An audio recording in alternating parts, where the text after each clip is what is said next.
Hello everyone, welcome to our Truth Be Told YouTube channel with your hosts Rick Howard and Mike Maney.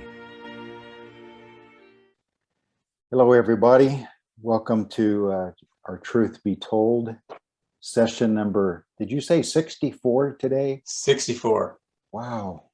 I know. I wish I could remember all of them by memory, but I would have to go back and watch the YouTube sessions myself in order to remember. But it's good to be with you again, Mike. Today is October the 5th, 2022. But we want to talk a little bit today, of course, always trying to look for Christ, but the aftermath of the golden calf. I think you called it fiasco. Mm-hmm.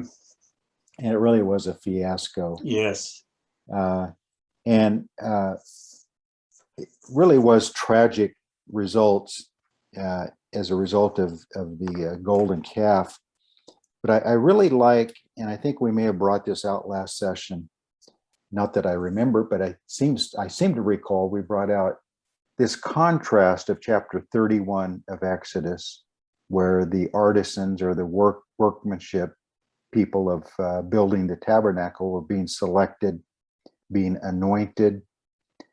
In verse 3 of chapter 31, I have filled him, meaning Bezalel, with the Spirit of God. So, and he was being called to supervise the work of the tabernacle.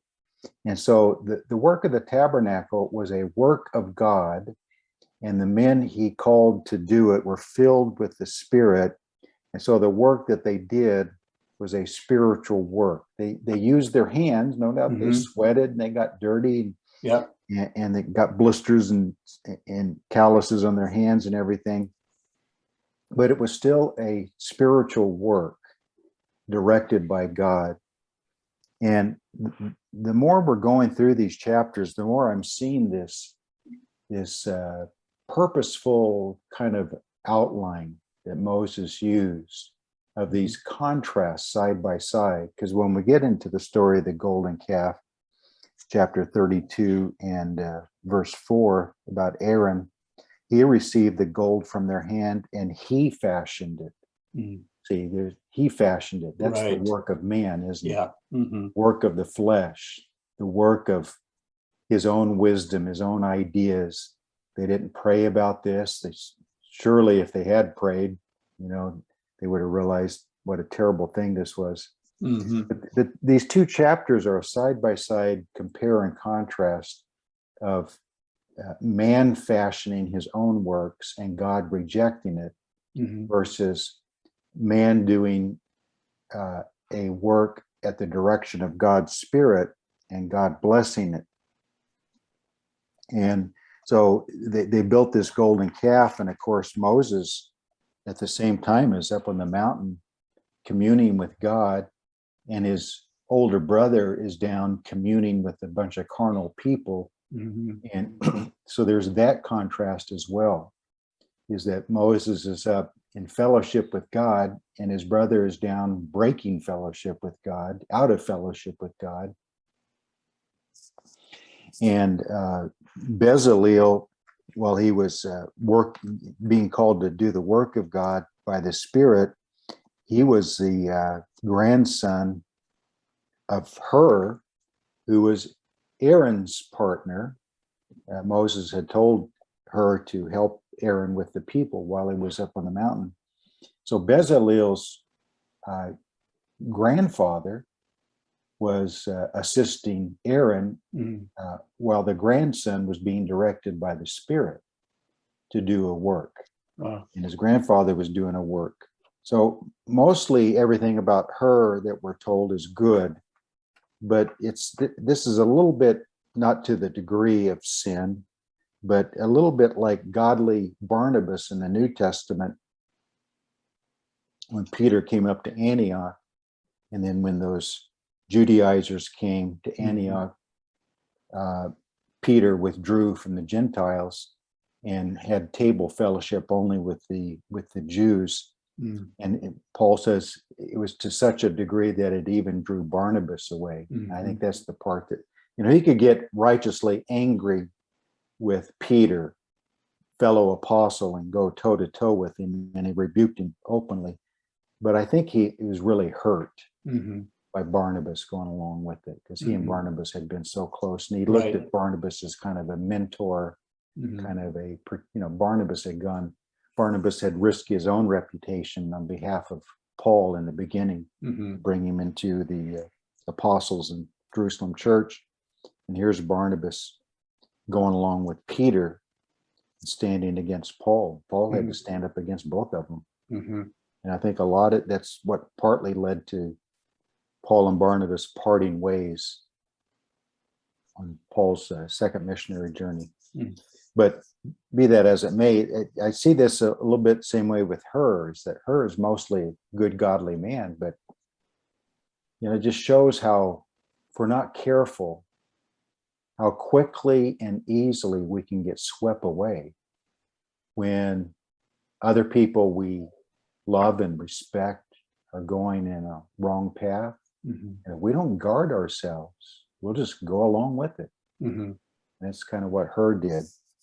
The other thing you pointed out in the examples that you gave are that there's a time where you need to stand up, even though the connections run deep and they might be long-term, and you have quite a history, but there's times where you just need to stand up and speak up, and it takes a lot of courage to put a principle over a friend. Yeah, this whole story is a perfect example of Old Testament version of what Jesus meant.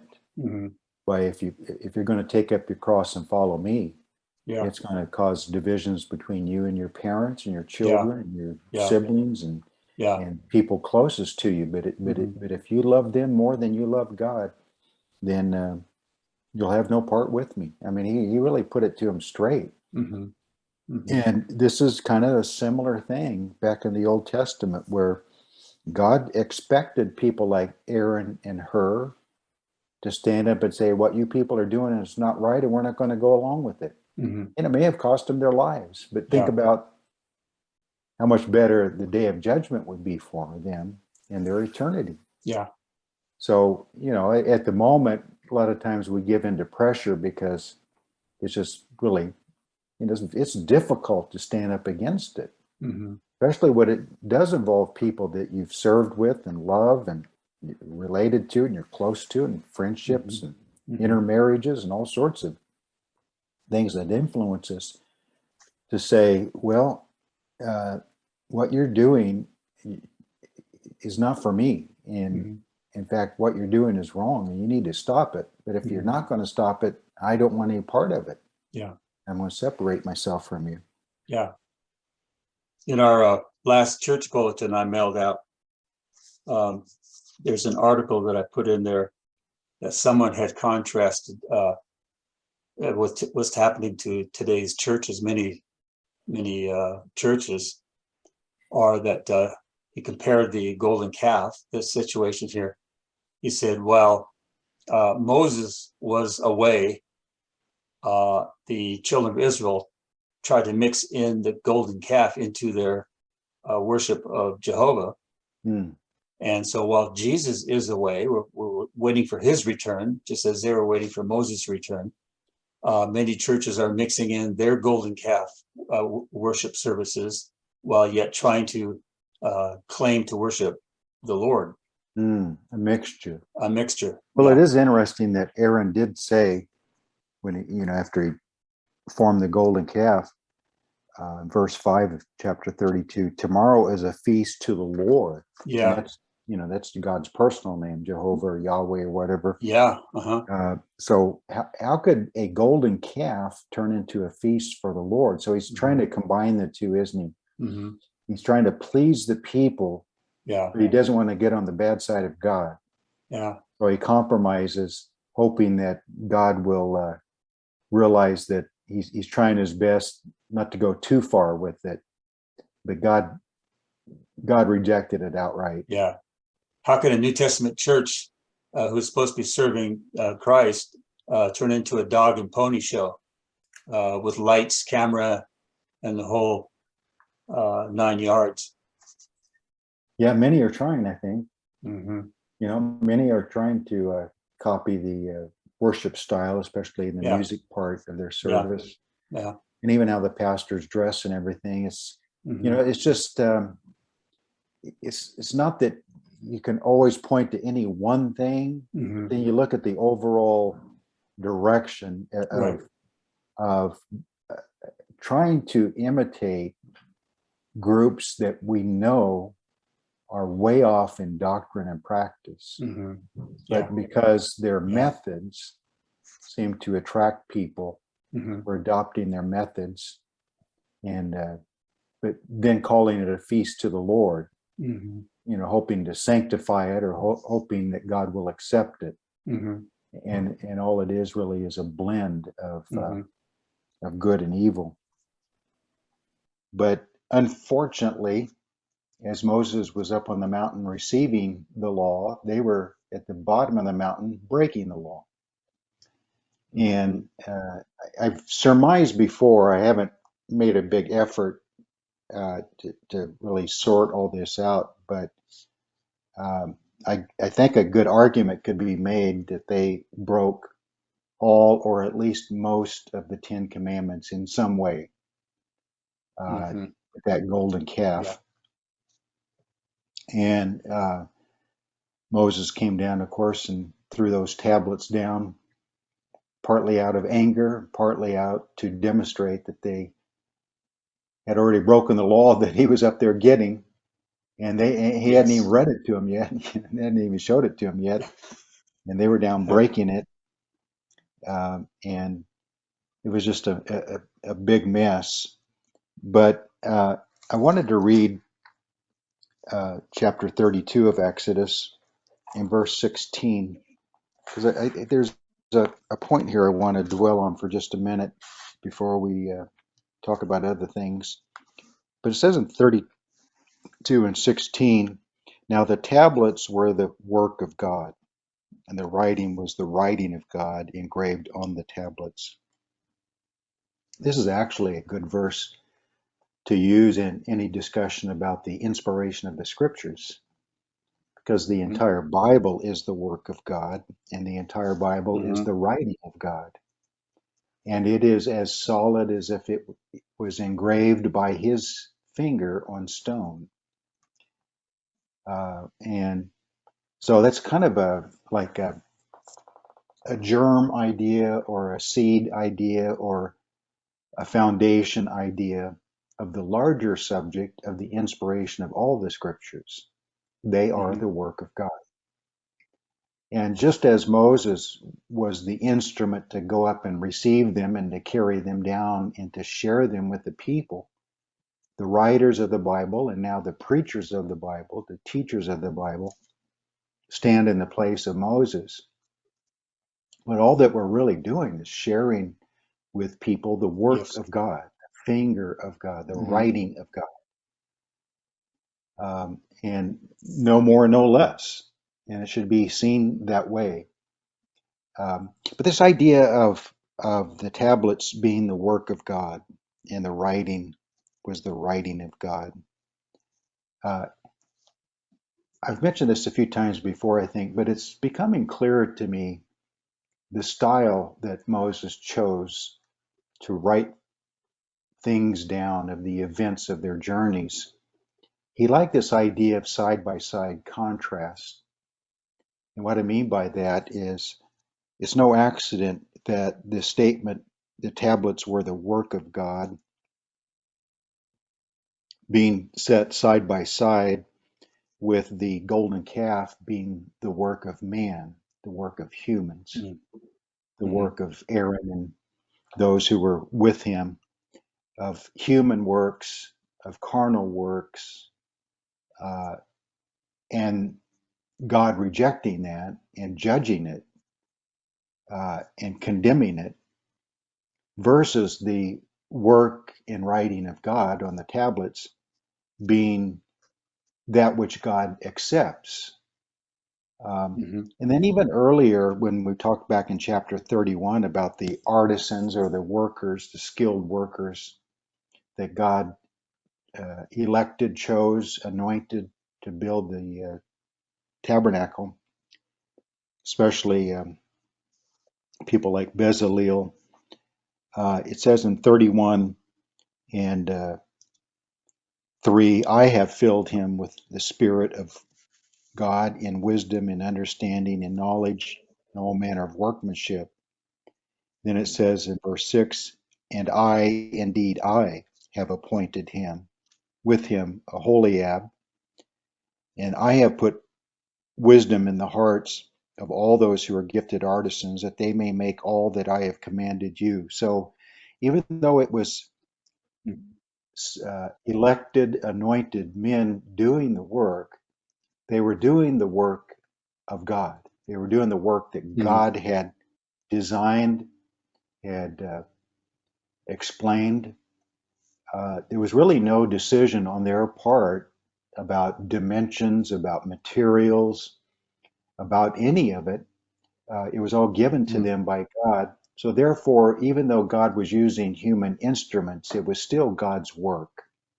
So you have, before the story of the golden calf, God using humans to do the work that he designed. And then also after the golden calf, the two tablets being described as the work of God.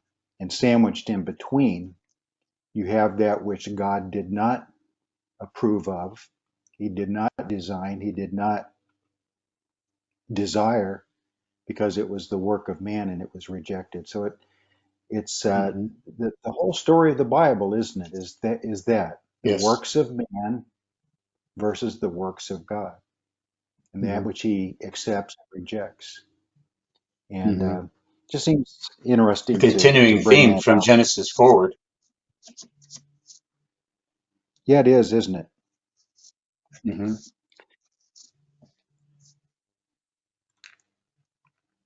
I wanted to read what Stephen said about that in Acts chapter 7, because it kind of brings this idea out even more. Acts 7:38 through 41, uh, speaking about Moses, it says Acts 7:38, this is he who was in the congregation or ecclesia, the church, the old King James says. It's the Greek word for the Hebrew word kahal. Mhm. Uh,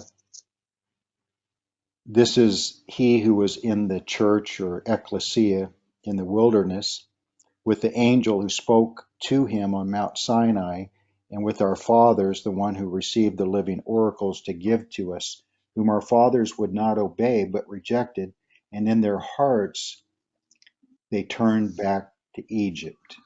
So that was really Mhm.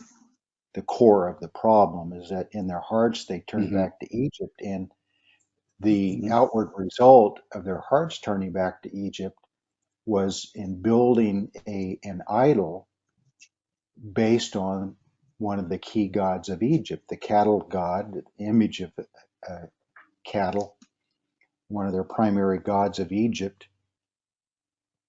And so they said to Aaron in verse 40, make us gods to go before us, as for this Moses who brought us out of the land of Egypt. We do not know what has become of him. And they made a calf in those days, offered sacrifices to the idol, and rejoiced in the works of their own hands. That's it right Mhm. there. They rejoiced in the Mhm. works of their own hands while they were breaking the work of God on the tablets of stone.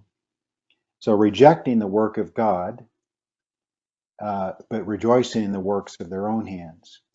That is an accurate description of most of the human race and most religions of all types. Mhm. It is the works of man's hands, Mhm. and rejecting the work of God, and especially the work of Mhm. God as displayed in the person of Jesus Christ on the cross. That's the key work of God that is rejected. And if you reject that key work of God on the cross through his son, you are rejoicing in the works of your own hands and setting up a false religion, and God will condemn that and punish it. Mhm. That's why Paul said it had to be by grace, otherwise we would boast. we're just prone to boast of our own works. Yeah, I imagine that golden calf was a beautiful thing to look at, wasn't it? I imagine they stood and looked at Anything that and gold thought, is. well, yeah, it was made out of a beautiful material, and then Yeah. no doubt they did a good job of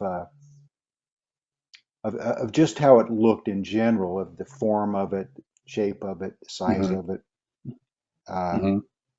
no doubt they just stood back and admired what they had made. Of course, Aaron said, "They gave me all this gold, and I just threw it in the fire and out jumped this calf." You talk about a 2-year-old kind of excuse story, that Yes. Aaron was trying to Yeah. Yeah. pawn off on Moses. Really, Aaron, you couldn't come up with something better? So, of course, Moses uh, cast down the tablets in verse 19 of Exodus 32 and broke them at the foot of the mountain. And of course, I think we've gone over this before, but I never Hmm. ceased to be amused by the story. Although, if I was there, I probably would not have liked to have drank that ground up golden calf. Had to drink the water Hmm. that he put it in. But he took Hmm. the calf which they had made, burned it in the fire, ground it to powder, scattered it on the water, and made the children of Israel drink it. There's things in the Bible you read and you accept them, and you think, what a gross thing. But how do you make somebody drink something? Yeah. If they don't want to drink it, I don't think Yeah. I wouldn't want to drink that. And what do you do? Open their mouth and force it down their throat? So I don't know if they did it somewhat willingly out of guilt, or just they could see how angry he was, and they knew that he had the ability to perform miracles through God's power, like he did with the plagues. So that may have Hmm. put the fear of God in them, so that they went ahead and drank it. But I've just wondered through the years, how did he make them drink that when they knew it would be terrible to drink? Well, you tell them that it contains minerals and it's good for you. uh, I don't know that that's very believable. It's kind of like parents with medicine, trying to give it to their kid in a spoon. Oh, this Right. is good for you. This has Yes. healthy things. I don't care. I'm not going to drink it. Yeah, right. But it says in uh, 32:17, poor Joshua. When Joshua heard the noise of the people as they shouted, he said to Moses, "There is noise of war in the camp." Moses said, "No, you got it wrong, Joshua. Mm. It's not Right. war. It's the sound of that's a party sound. It's the sound of a people who have lost all self-control. They are have no self-discipline. Uh, when he says in chapter 32:25, when Moses saw that the people were unrestrained, you kind of let your imagination go wild. Uh, Hmm. the King James version talks about them being naked, and Aaron had not restrained them, to their shame among their enemies. Um, I think it was just a complete carnal, out of control, drunken, wild orgy kind of a thing. I think so. Um, yeah, that seems to be how it's Back to what you're saying, described. they probably broke all 10 right there in that event. Yeah, I think so. Yeah, I mean, it doesn't give a lot of details of exactly how that manifested itself, but just what we are told, it seems like uh, there was absolutely no restraint.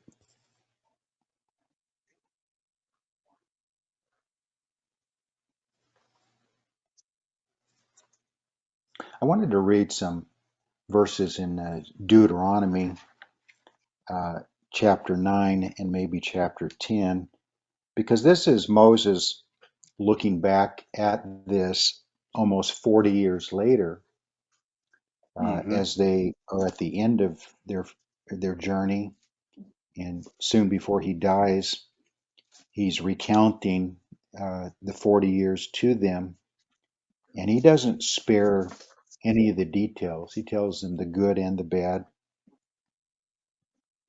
and he's actually reviewing their rebellion. And he says down in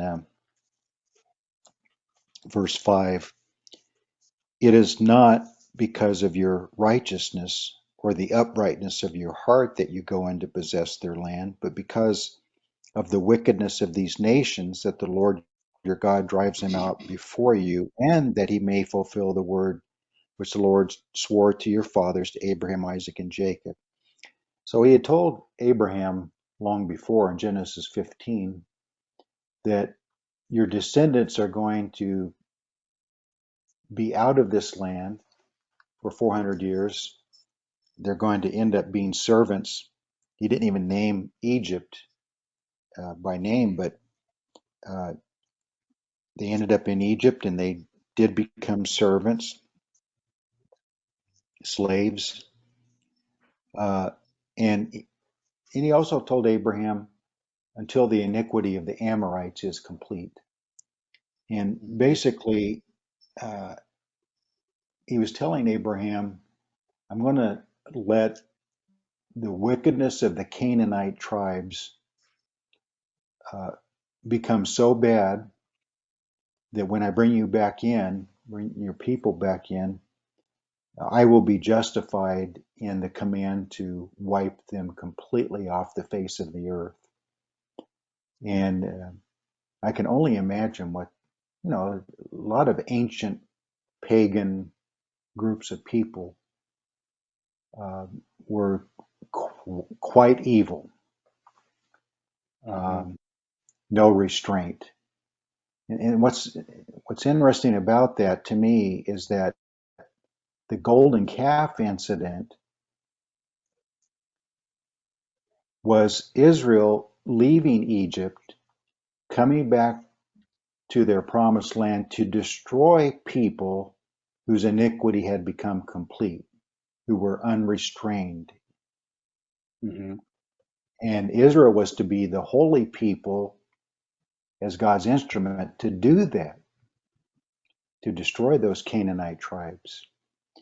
But the golden calf incident was Israel acting like those they were going to destroy. It's Mm-hmm. just interesting that on their way to do God's will, to destroy those who had become completely corrupt, they became completely corrupt.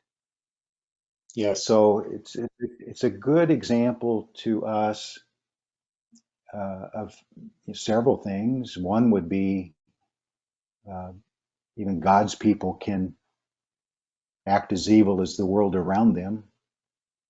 Mm-hmm. Number two, we are supposed to be a light to those in darkness and not be unrestrained like they are. Um, and there's other lessons we can gain from it, but it's just interesting that uh, those who were supposed to be the opposite of the ones God was going to destroy in Canaan were not the opposite. At this Mm-hmm. moment of their existence, they were acting no better than the Canaanites, So it boiled completely. down to the last part of verse 5 as to what's the only thing that seemed to separate them from the Canaanites, Amorites, and all the others was this oath, The promise, yeah, the the promise. promise that he given to Abraham. Yeah. Uh, and a number of times in their history, God uses this kind of language. You don't deserve anything good from me, but I made a promise. I'm going to keep my promise. And that's really what the millennial is partly going to be about, is that when Christ comes back and regenerates that 1/3 of Israel that's left, um, they're going to confess, we're not worthy of any of this. We deserve judgment for all of our rebellion through our history. But God's going to show his grace and mercy to them and forgiveness. And they're going to get to inherit their land finally. And for 1,000 years, Mhm. the nations of the world and Israel herself will confess uh, God kept his promise. Not because we deserved it, not because we earned it, not because we're so great, but God kept his promise. He really meant what he said back there to Abraham. Yeah, and then back to Romans, that he would have had mercy upon all, Jew and Gentile. Yeah. You know, they all needed his mercy. So he says in Deuteronomy 9:6, therefore understand that the Lord your God is not giving you this good land to possess because of your righteousness, for you are a stiff-necked people. Oh boy. Remember and do not forget how you provoked the Lord your God to wrath in the wilderness from the day that you departed from the land of Egypt. Remember, they were backed up against the Red Sea and the armies of Egypt on the other side, and they cried out, in fear instead of simply trusting God. What's interesting, from the very day that you departed from the land of Egypt, Yeah. until you came to this place, you have been rebellious against the Lord. Also in Horeb, you provoked the Lord to wrath, so that the Lord was angry enough with you to have destroyed you. When I went up into the mountain to receive the tablets of stone, the tablets of the covenant, which the Lord made with you, then I stayed on the mountain 40 days and 40 nights. I neither ate bread nor drank water.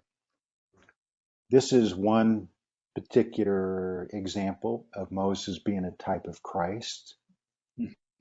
Christ experienced this same thing, 40 days and 40 nights in the wilderness, with no food Mm-hmm. or water. Mm-hmm. It's a long time. So only the It Lord is. could have sustained him, because we are told that it's pretty much humanly impossible to survive that long, especially with no water. So the Lord had to sustain him. But I notice here, so it's 9:9, and then in 9:18, and I fell down before the Lord as at the first 40 days and 40 nights. Uh, and back in verse 11, it came to pass at the end of 40 days and 40 nights, the Lord gave me the 2 tablets of stone, the tablets of the covenant. Then in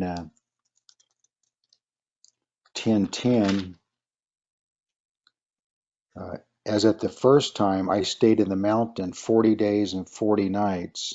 The Lord also heard me at that time, and the Lord chose not to destroy you.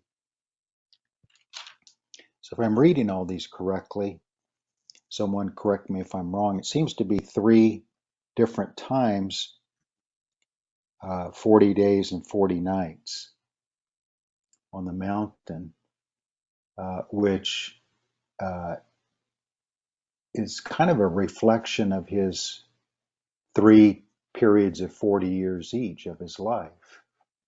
40 years Mm-hmm. in the palace, 40 years as a shepherd, 40 years as the Messiah figure leading them across to the promised land.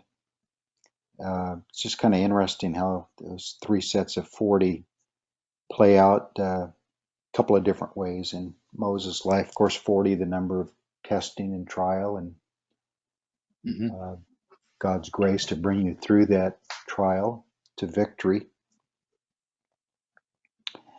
So but he was in fasting and prayer. Um, because of all this, he was, of course, angry, but he also ended up interceding on their behalf, um, at the same time as being angry with them.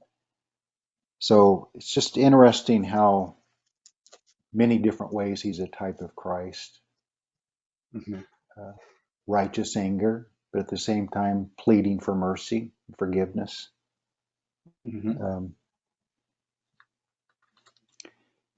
he says in verse 19 of chapter 9 of Deuteronomy, "For I was afraid of the anger and hot displeasure with which the Lord was angry with you to destroy you, but the Lord listened to me at that time also. And the Lord was very angry with Aaron and would have destroyed him, so I prayed for Aaron also at the same time. Hmm. Then I took your sin, the calf which you had made, burned it with fire, crushed it, ground it very small, fine as dust. I threw its dust into the brook that descended from the mountain." That's kind of a piece of information we've not really told of before, the source of that water. Um, but he says in verse 24, "You have been rebellious against the Lord from the day that I knew you." Oh, So, which by the way is, I know it's a little bit of a sidetrack, but this is describing a continuing spirit that has been in Israel all through their history, and adds a little bit of deeper insight to what Jesus meant in Matthew 24. "This generation shall not pass to all these things, hmm, to all hmm, these things come to pass."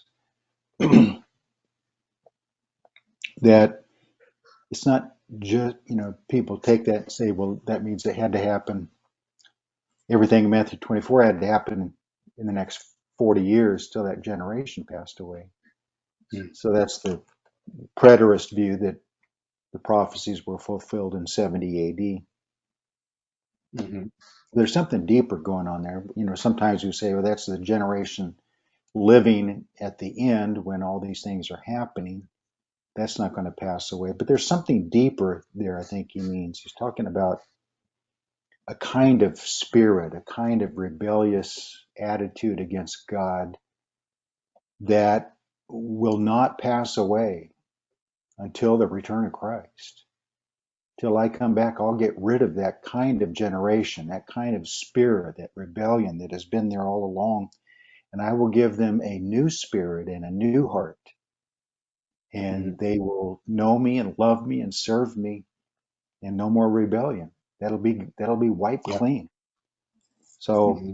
I don't know if you ever thought about that uh, application there in Matthew 24 about this generation and some of the different viewpoints about it. The last vestige of that rebellious spirit will be at the end of the millennium, where they rise up, and he finally just gets rid of, out of all humanity, the last uh, portion of humanity that just continues to wants to rebel.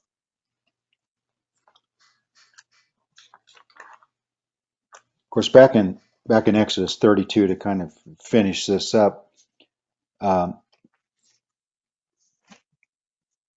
in verse 21, Moses said to Aaron, "What did this people do to you that you have brought so great a sin upon them?" It's an interesting question. Maybe partly an accusation, but partly Moses can't believe that his brother could have done this without some kind of great threat or pressure or something. What do they do to you that you submitted to doing this? Hmm. They must have like threatened your life or something. Hmm. He just doesn't want to believe that Aaron went along with this so easily. Um, and Aaron's response is kind of interesting. Aaron said, "Do not let the anger of my Lord become hot. You know the people, that they are set on evil." It's a variation of what you hear today. People will be people. Don't get so upset. It's no big deal. This is Mhm. kind of how they are. And maybe I shouldn't have gone along with it, but it's over with. So let's just move on. Let's forget it ever happened. That kind of attitude Mhm. is like trying to sweep it under the carpet a little bit, Yeah. trying to Yeah. downplay it. And Moses is not going to let him get away with it.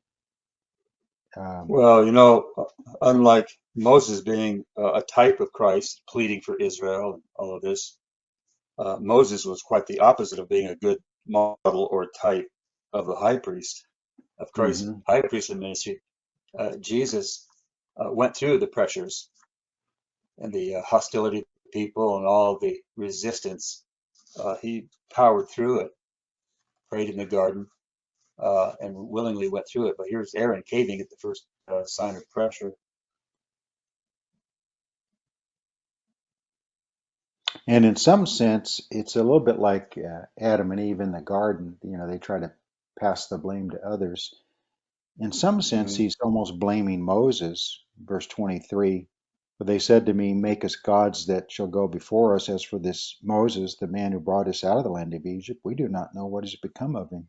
It's kind of like, you were gone so long, Moses, and we didn't hear from you, and there's no evidence you're even still alive. So, that these things are going to happen. It's if you hadn't been gone so long, this wouldn't have happened. It's like Yeah. trying to explain it away or trying to put part of the blame on Moses for being gone so long. hmm Where were you? What were you doing?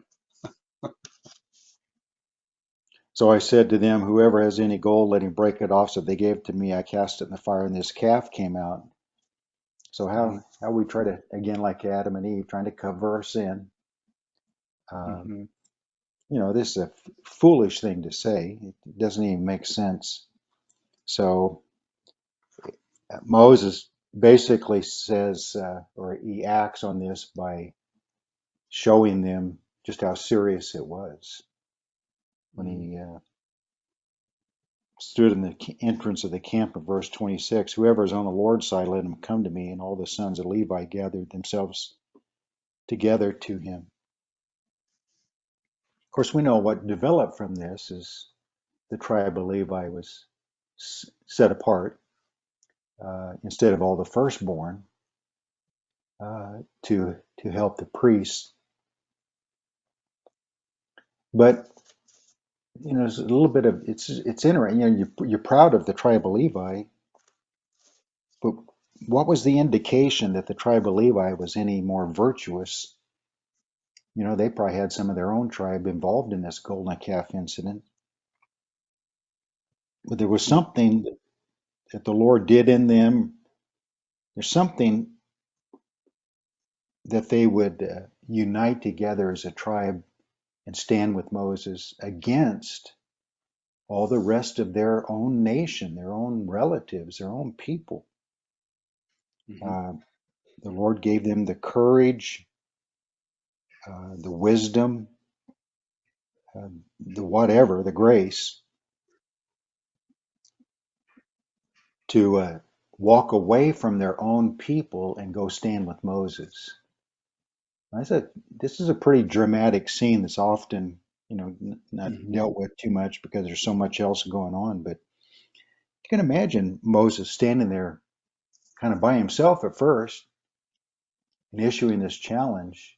"Who's on the Lord's side? Come over with me." And you see the tribe of Levi coming over to you, and the Lord using them to take their swords and start killing. So just these kind of things are just interesting to me because the sons of Levi in verse 28 took their swords and started killing their own people or their own fellow countrymen, and 3,000 fell that day. Um, didn't those people fight back? If you see the tribe of Levi coming at you with sword, wouldn't you take a sword and try to fight back or run away or something? You know, just Mm-hmm. interesting that they were able to kill 3,000. I have, this may be a bit of a stretch, but to me it's interesting, the coincidence of it maybe, that the Lord allowed 3,000 of them to be killed. And on the day of Pentecost, he added 3,000 Jews back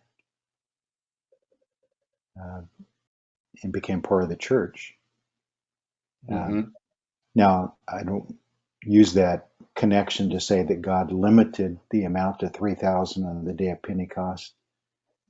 But it is interesting, there's 3,000 in each case, wiped out and Yes. then given back.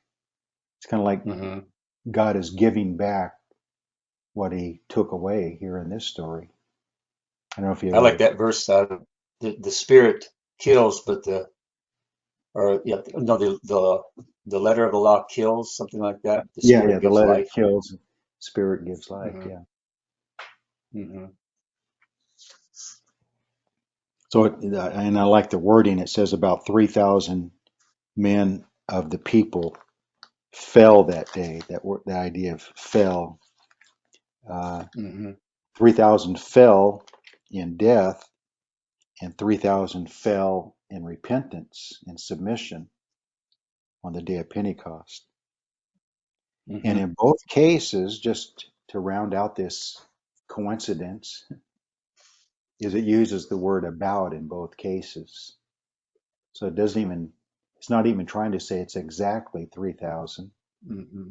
Mm-hmm. about 3,000 uh, fell in death and fell in repentance and submission. Um, there's some kind of connection there that I don't want to make too much out of, but it's almost one of those small examples of how that God may take him a long period of time. It's like he gives back that which he takes away. Mm-hmm. There's something there. Mm-hmm. The Moses said, "Consecrate yourselves today to the Lord, that he may bestow on you a blessing this day. For every man has opposed his son and his brother," which is what Jesus taught his disciples. If you have to do that same thing, if you have to oppose your own family to serve me and follow me, that's what you need to do.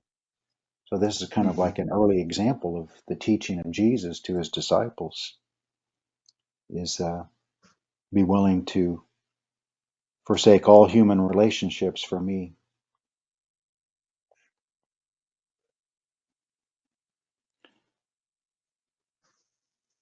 He says in verse 30, it came to pass on the next day that Moses said to the people, "You have sinned a great sin." So he's not going to downplay it at all. He's not going Right. to sweep it under the rug. He's letting them know Mm-hmm. that a great sin has been committed. So now I will go up to the Lord. Perhaps I can make atonement for your sin. Mm-hmm.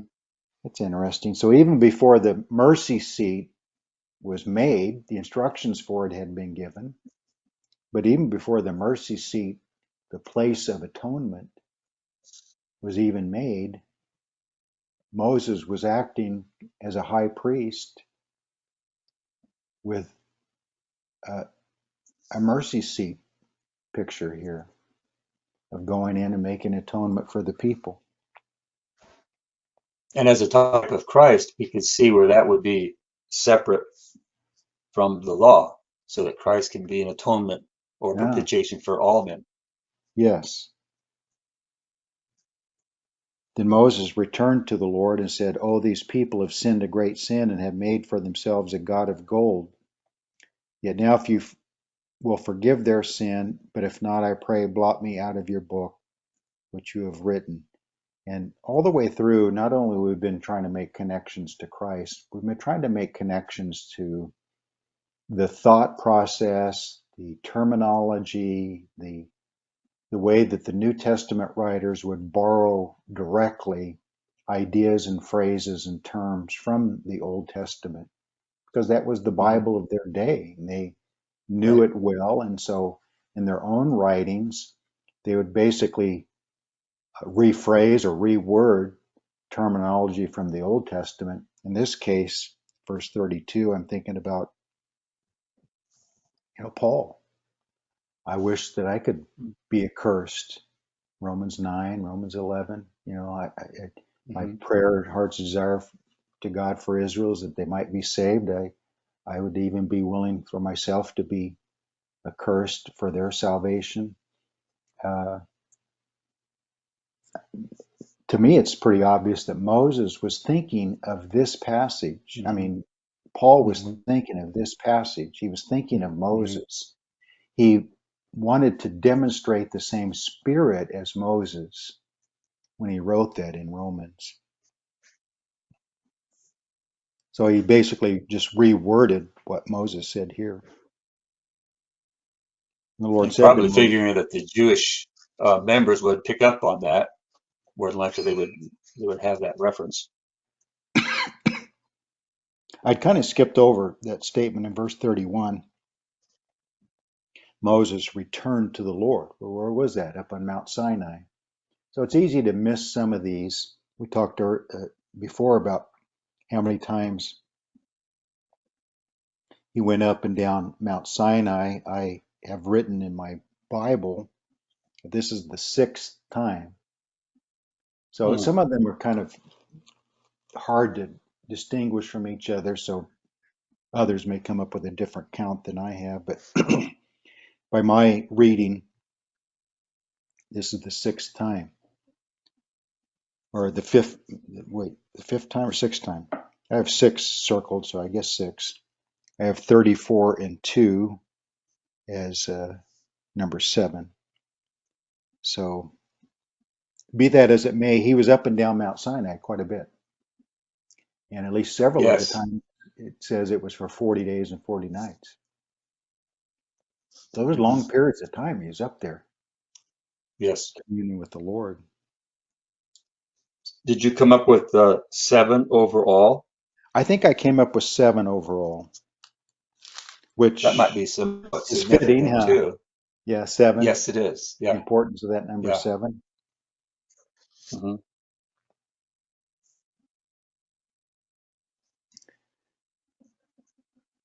But that's true intercession, isn't it? Verse 32.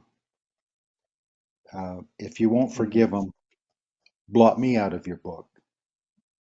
Take me, punish me, put all of their sin on me, which is exactly what Christ did, paid the price for all of our sin. Um, when he died on the cross.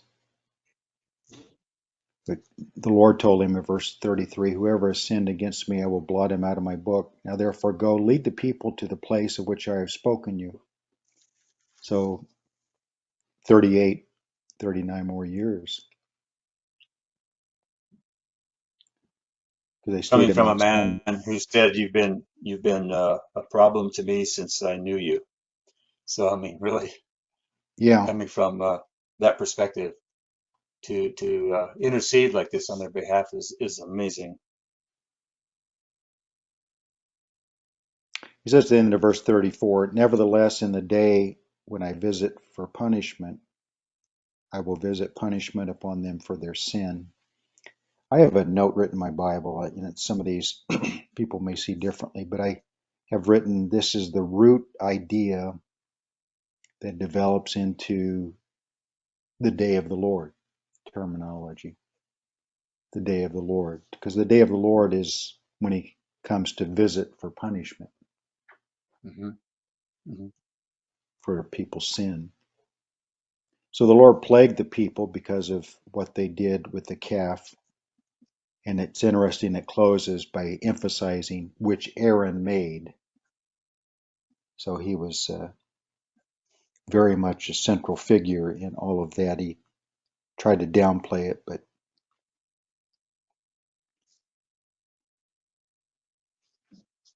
I think too that might have a place where the reason for the upgrading of the priesthood was because of this great sin that Aaron, the high priest, had Mm. led them into. Just a very faulty system, as much as it was necessary to set up for the time. Uh, Overall, in the large picture, it was a faulty system Yes, it was. because he was a human.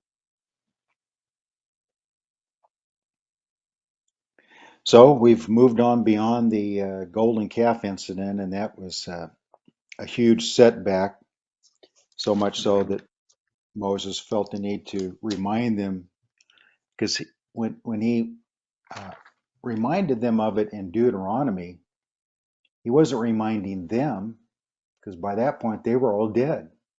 He was reminding their Mhm. children Yeah. what their fathers and mothers had done as a warning. Don't do that again. You're getting ready to go into the land, and your fathers and mothers behaved like the people I'm ready to destroy. So you be different. Mhm. And he took them in, and they did destroy those Canaanites, at least mostly, not completely, as we know. Mhm. So we'll close out this session